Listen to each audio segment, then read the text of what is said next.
வேலூர் மாவட்டம் பேர்ணாம்பட்டு வனப்பகுதியில் 2 பெரிய யானை ஒரு குட்டி என 3 யானைகளின் சடலங்கள் கண்டெடுக்கப்பட்ட சம்பவம் அதிர்ச்சியை ஏற்படுத்தியுள்ளது.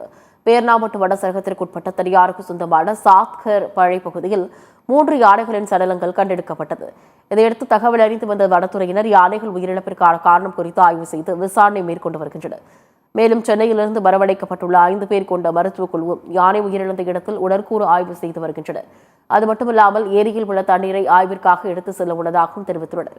யானைகள் தொடர் உயிரிழப்பு குறித்து விரிவான விசாரணை மேற்கொண்டு வருவதாகவும், பிரேத பரிசோதனை மற்றும் ஆய்வக முடிவுகளுக்கு பிறகு காரணம் தெரியவரும் எனவும் வனத்துறை அதிகாரி மற்றும் மருத்துவர் தெரிவித்துள்ளார். 3 யானைகளும் வெவ்வேறு காலகட்டங்களில் இறந்த மாதிரி தெரியுது. அதாவது ஒரு 10 நாள் 15 நாள் கேப்பில் 3 யானைகள் இறந்துருக்கிறதா தெரிய வருது. டாக்டர்ஸ் டீம் ஒரு 7 பேர் வந்திருக்காங்க. அந்த டாக்டர்ஸ் டீமுடைய அவங்களுடைய போஸ்ட்மார்ட்டம் ரிப்போர்ட்டும் இப்போ வந்ததுக்கப்புறம் தான் அதனுடைய காஸ் ஆஃப் டெத் என்னங்கிறது நமக்கு தெரிய வரும். லேப் ரிப்போர்ட்டுக்கு நமக்கு வரணும். அதனால் சாயில் சாம்பிள், வாட்டர் சாம்பிள், அனிமல்ஸினுடைய அந்த டிஷ்யூ சாம்பிள்ஸ், அதே போல் டிஎன்ஏ பண்ணுறதுக்கான சாம்பிள்ஸ், இது மாதிரி சாம்பிள்ஸ்லாம் எடுத்திருக்கோம். அந்த சாம்பிள்லாம் லேபுக்கு அனுப்புகிறோம். அந்த லேப் ரிப்போர்ட்ஸ் வந்ததுக்கப்புறம், இந்த போஸ்ட்மார்ட்டம் ரிப்போர்ட் வந்ததுக்கப்புறம் நமக்கு காஸ் ஆஃப் டெத் என்னங்கிறது நம்ம ஊகிக்க முடியும்.